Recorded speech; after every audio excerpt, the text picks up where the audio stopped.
What is going on, beautiful people? Welcome to another episode of the Narcissists Code. I'm your favorite self-aware narcissist, Mr. Lee Hammock, better known as Mental Healness, across all social media platforms. If this is your first time seeing my face or hearing my voice, I'm a diagnosed narcissist, and I'm using my platform on social media to raise awareness for NPD, get more people into therapy, and also validate the victims, survivors, and the thrivers of this disorder and the traits and things that come along with it as well, y'all.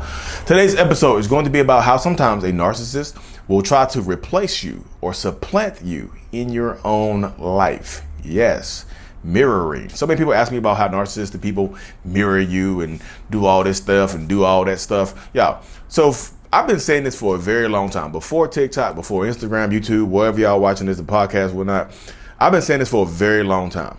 Me personally, who you see, I am an accumulation of all the personality traits and characteristics I've saw in other people that I've either admired or been low-key or high-key jealous of. Honestly, that's how this is who I am. This is literally who I am right now. Like the person you see in front of you right now was jealous of somebody. I think my brother had dreads or whatever. I had like a shortcut. I had braids. He had dreads. Oh, I like dreads. Boom, took that. Now I still have dreads. He has a shortcut. You know what I mean? This little stuff like that. And narcissistic people, you're dealing with them. Don't be surprised if they start to act like you, or to start to act like somebody else around you in your life. You'll see it too, y'all. It's when you open your eyes to the world of narcissistic abuse, toxic abuse, or whatnot. When you open your eyes to this world, you start to understand and see a lot of things for what they really are. You know what I mean? You start to wait. It's kind of like I tell people, it's like being awakened in the Matrix. Like once you wake up in the Matrix, you see the movie The Matrix. Once you wake up in the Matrix or the world of narcissism, you can't go back. Red pill or blue pill, Neo? Neo, like, give me that red pill. I'm gonna wake up. Boom. Nope. Should have did the blue pill. Hey, Morpheus, Lee Hammock. Can I go in the blue pills on you so I can go back? I'm tired. I don't like this. You can't go back. And you go back to the movie, the Matrix. The one person who tried to go back to the Matrix, he turned on everybody and ended up getting, unalived in horrible fashion, So you can't go back. But so when you wake up and you notice this narcissistic person in your life that starts to act like you or talk like you or sound like you and just try to, hang out with your friends without you, be at your parents' house without you, they are trying to replace you in your life. And I tell this to people all the time. There's a lady on TikTok I follow. Her name is Burritos and ADHD. Her name is Laura. She said she did a very, very good video on mirroring. She's like, a lot of people have self-confidence and insecurity, like issues with insecurities.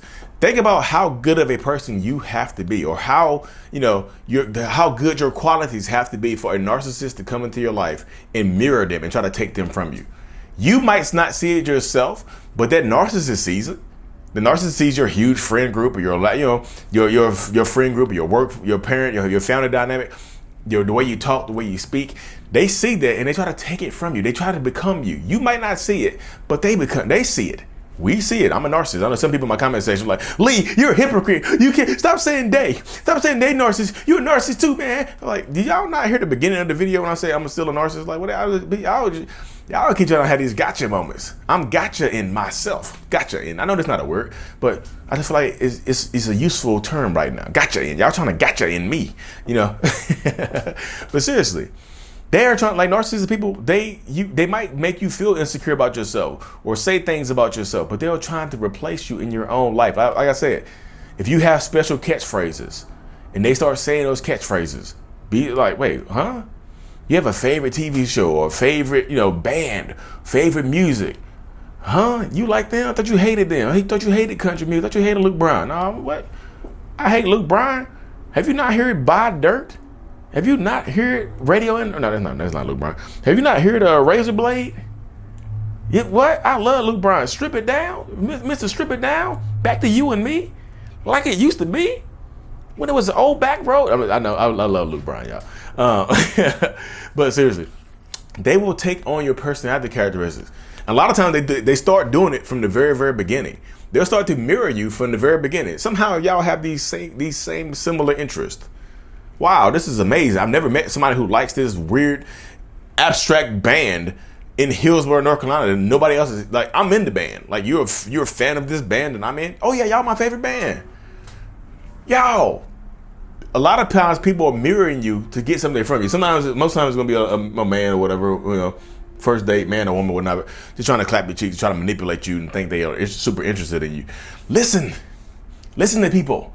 Listen. Everybody say, in the world of online dating, stop being so descriptive in what you're looking for and who you are on these social media dating sites, y'all.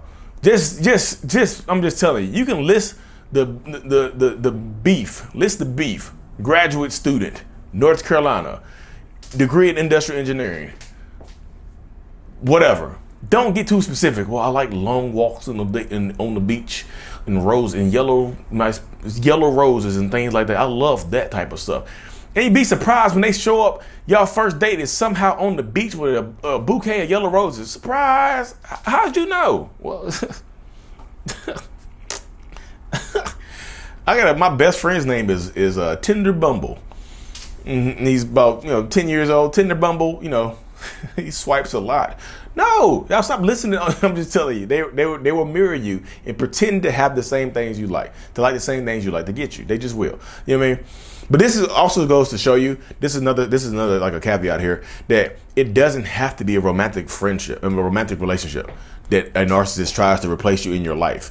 Your friends or your family members can try to replace you in your life. Your siblings, if you happen to be the golden child or the favorite of your parents, your siblings will be vying for that seat sometimes because they tired of being a scapegoat. They tired of getting blamed for everything, so they want to take your place. So, your siblings might start acting like you. Your parents might start replacing you in your life too, with your friend groups, playing games with you and things like that.